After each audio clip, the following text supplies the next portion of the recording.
The Wood Whisperer is sponsored by Woodcraft. Just get started.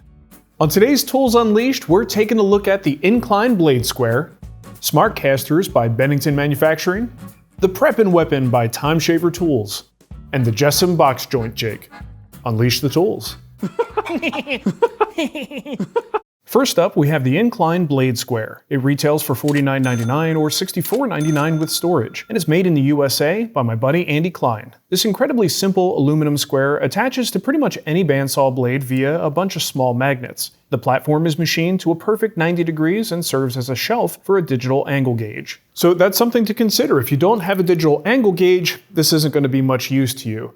Well, here's how you use it. With the square at the back of the blade, hold the gauge steady and zero it out. This can take a few tries since the blade likes to wobble. Once zeroed, pop the gauge down on a table and see what you've got. Obviously, you could then adjust your table as needed. Normally, this is an adjustment that I make using my Spag bionic eye and a good square, so I'm curious to see if it proves any better or worse than I can do on my own. As I go back and forth, I can actually see some changes in my square before the gauge registers that change. So this is going to get us pretty close, but not quite as good as I can do on my own. Although it displays 0.1 degrees, this particular gauge only has an accuracy of plus or minus 0.2 degrees. So evidently, my bionic eye is a little bit better. So that's one weakness of this system. It's completely dependent on the accuracy of the digital angle gauge. It's no fault of the square though. Andy's video on angle gauges is actually a great resource if you're looking for the most accurate one possible without breaking the bank. Now, a second weakness you need to be mindful of is exactly where you put the digital angle gauge on the bandsaw tabletop. Bandsaw tables usually aren't dead flat, so you can get different numbers if you place the gauge on different parts of the table. Probably best to make your measurements close to the blade and at the same spot every time.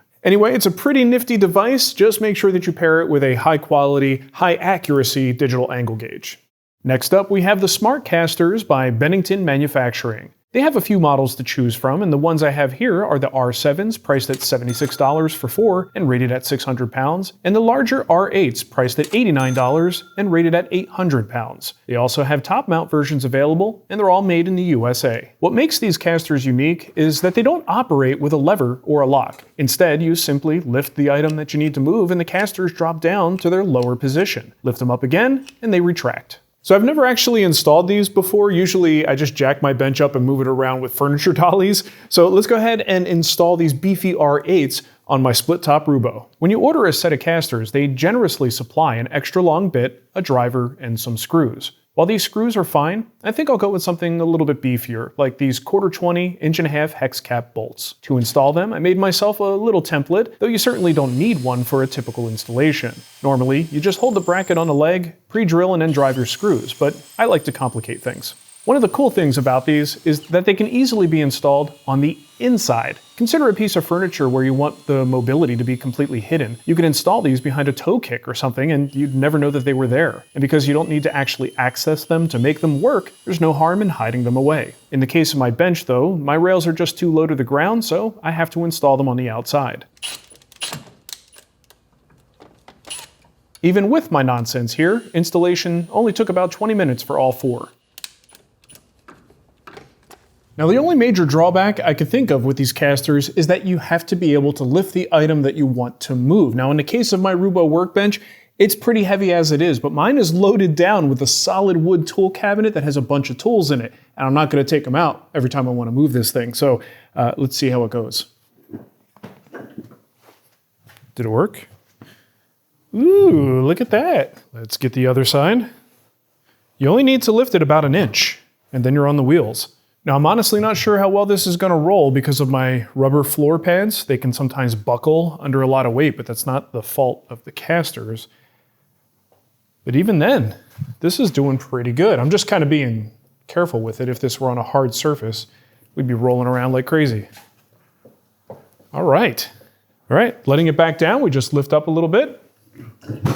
Now we're back on the legs.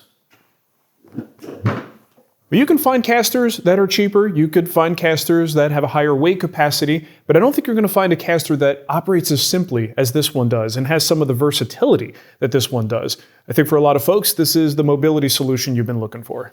Next up, we have an oldie but goodie, the venerable Preppin Weapon. Pricing varies on where you purchase it, but it usually runs around $30 to $35. If you've been watching The Wood Whisperer for any length of time, no doubt you've seen me using this thing. It's made of high-impact ABS plastic and is shaped perfectly for your hand. Each end features a coil spring clamp that makes it easy to install and remove the paper. It's also sized perfectly so that you get 4 strips from every piece of sandpaper. The sanding surface has a durable rubber backing that's just soft enough to be forgiving on rough surfaces, but it's rigid enough to keep your edges nice and crisp. I actually have one in every color, each corresponding to a different grit. And check this out. This is the original one that I purchased probably about 20 years ago. It may be a little worn and dirty, but it still works perfectly.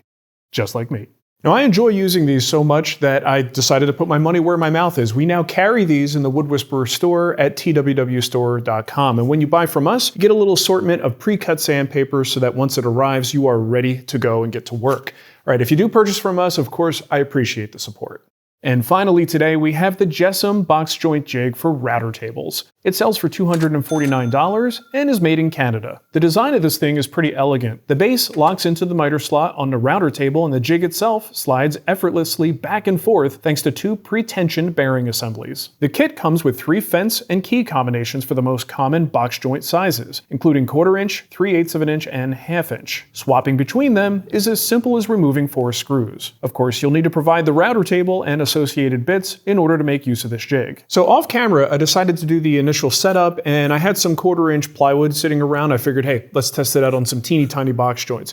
It came out great. I mean, even with plywood, which isn't the best thing to use for something like this because of all the tear out, the results are pretty darn good. So now let's put this to the real test and see how it performs with a little bit of solid wood. Whether you make your own box joint jig or you purchase one, the logic is pretty much always the same. There's a key, which acts as both a spacer and a stop, and the dimension of the key matches the dimension of the bit. The only thing variable here is the distance between the bit and the key, and that's easily adjustable after a test run. You simply place the workpiece up against the key and make the first cut. Now you can straddle the key with that first cut and begin a repeated cutting process all the way down the width of the workpiece. To cut the mating piece, we can flip the first piece around and straddle that first cut over the key. This piece is going to act as a spacer for the first cut of our adjoining piece. We could then remove the first piece and continue on with our cutting pattern. By the way, the Baltic birch fences that they provide are also compatible with Microjig's match fit clamps in case you want a little bit more stability. Now we can put these pieces together and see how we did. I mean, that's pretty much perfect. Let's glue together 4 of these pieces to kind of simulate a box.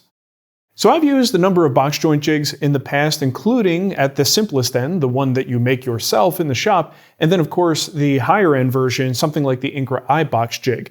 This one kind of falls somewhere in between. A shop-made jig is obviously going to be cheap, but it's not exactly versatile. They can be a challenge to build, and when you're done, you're pretty much locked into one finger size. On the other end of the spectrum is the Incline jig. This one can be used on the table saw or the router table, and the pin size is adjustable, so it's incredibly versatile. But that versatility brings with it a lot of complexity, and as a result, it's one of those jigs that I just can't use without reading the manual first, no matter how many times I use it. Because the Jessem jig is made solely for the router, and of course router bits are standardized, it's just incredibly easy to use, but you are locked into only 3 sizes. Now, as always with stuff like this, it just depends on what your needs are and what you're looking for, but for a lot of people, I think this is going to be worth looking into. All right, so that's going to do it for us today. Of course, if you're interested in any of these products, the links are in the description, and I'd love to know which one of these things you're the most excited about. Let me know in the comments. All right, thanks for watching, everybody. We'll see you next time.